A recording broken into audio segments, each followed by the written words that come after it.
Good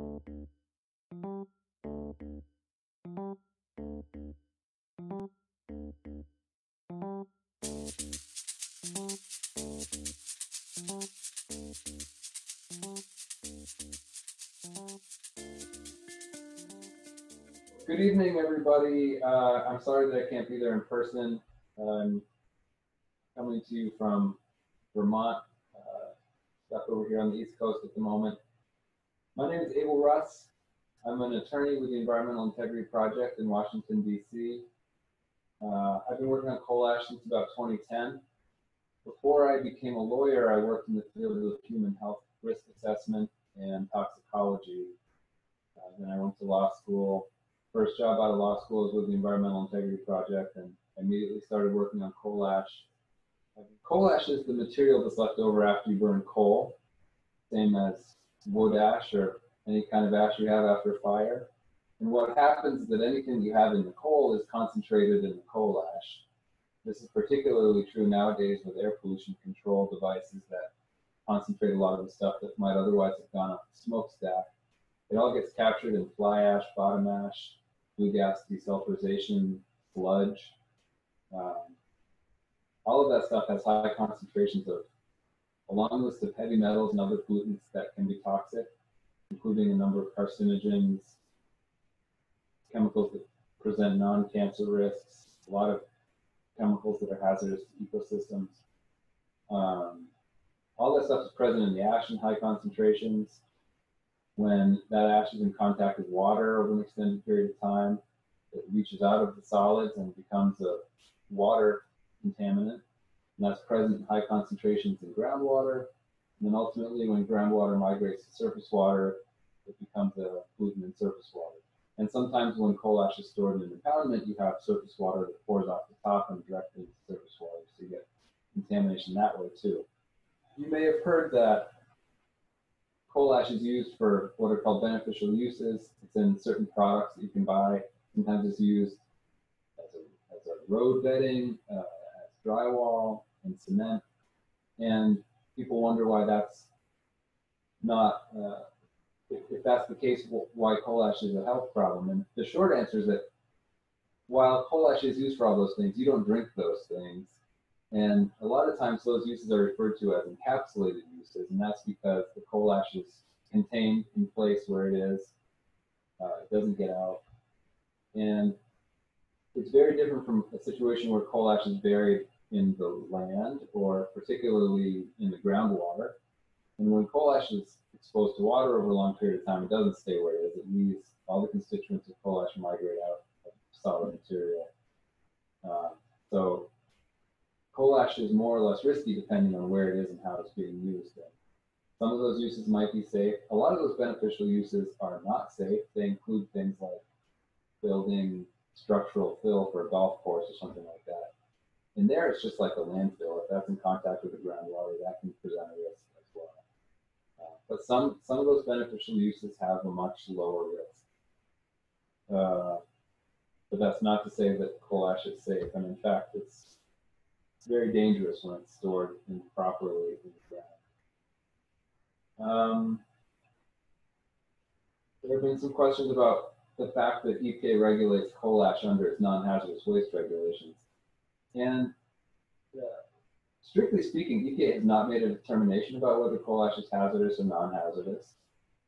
On the other hand, EPA has acknowledged that there are hazardous constituents in coal ash and has also acknowledged that it presents an unacceptable risk in a variety of ways. When EPA was conducting its risk assessment for the 2015 coal ash rule, it found that there are 9 constituents that present unacceptable risks to human health and the environment.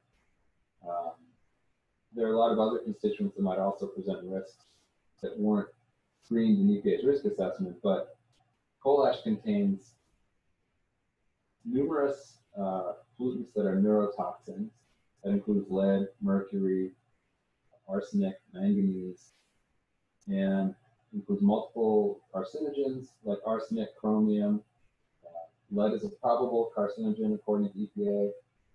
So there are multiple chemicals in coal ash that can cause cancer, that can cause neurological effects like IQ loss in children, There are also other constituents that present developmental risks and reproductive risks. So, for example, the leading indicator of coal ash is boron. Boron causes developmental risks like low birth weight. It also causes reproductive risks like testicular atrophy. And in addition, boron is toxic to plants and aquatic animals. So EPA has determined that boron is unsafe for both humans and ecosystems from coal ash. And that's why EPA chose to regulate coal ash. When it decided to regulate it under its non-hazardous waste authority, that was a policy decision, kind of a semantic point.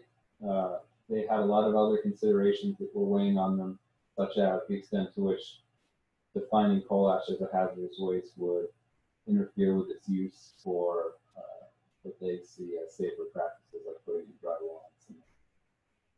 But again, EPA has not determined that coal ash is safe, and in fact, they found multiple ways in which coal ash is dangerous.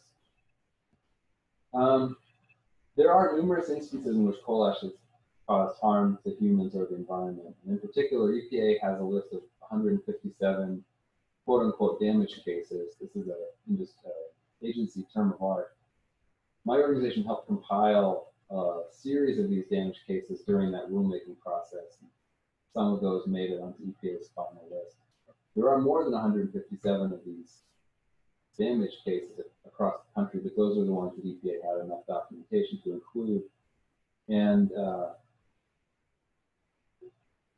in its rulemaking, EPA found that the damage cases from coal ash, 157 of them, were the most that they'd ever seen in the history of the program.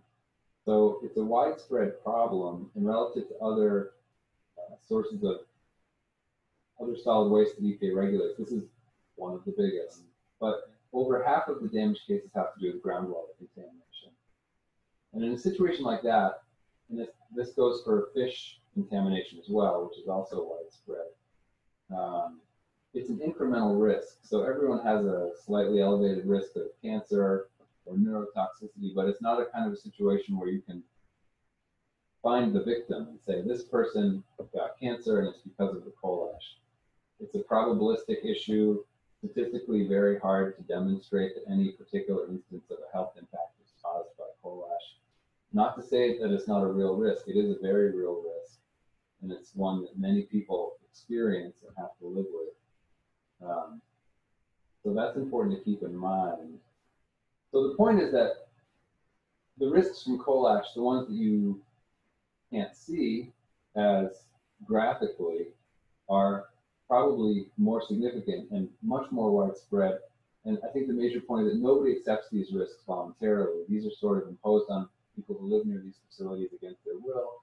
They don't actually know how big the risk is. And there's a basic justice issue there, especially because another one of the things the EPA determined in its risk assessment was that the risks are highest for children. And so nobody accepts these risks voluntarily, and that's especially true for children. When you're dealing with something like neurotoxicity, you're talking about a situation where kids might have an IQ that's 5 or 10 points lower than it would have been otherwise. There's really no way to tie that back to the original cause. And that's, that's a scary prospect for families, and rightfully so. Now, the problem with capping something in place with an impermeable membrane is that no matter how much you're able to keep water from percolating down through the cap, if the groundwater is up there saturating the coal ash some of the time or all of the time, you're going to continue to have leachate exiting the unit, entering the groundwater, and moving off site. So capping a wet landfill or impoundment in place doesn't really do anything to reduce the risk. And as EPA's risk assessment shows, that process of wetting the ash, leaching it, moving things out of the solid material into the groundwater takes place over a long period of time, sometimes hundreds of years, even longer, in some cases for some constituents. And so what ends up happening when you cap a unit in place and it's buried partially or completely beneath the water table is that you're creating an area that will continue to be contaminated indefinitely. It could be hundreds of years, it could be thousands of years, and no one will ever be able to drink that water unless you do something else. So you can see what happens in a situation like this is that the owner has obligations for a certain amount of time and then they're gone. What's left is essentially a toxic waste dump, not in the sense that you picture it with the big oil cans and things, but it's the groundwater is unsafe to drink. Nothing, it's going to continue to be unsafe to drink, and the people that will ultimately be responsible for that are the taxpayers. At a certain point, you either decide to leave it a sacrifice zone that nobody can use for anything, or you clean that up. And so, from a policy perspective, I think it's much better to have the cleanup happen now. It's much easier to clean up the source of contamination before it all reaches out and migrates off-site. And it's not that expensive to dig that stuff up and put it in a properly lined landfill. And that's what we believe owners of these sites should be doing. Sorry I couldn't be here in person, and thank you for listening to what I had to say, and I hope I had something valuable to contribute. And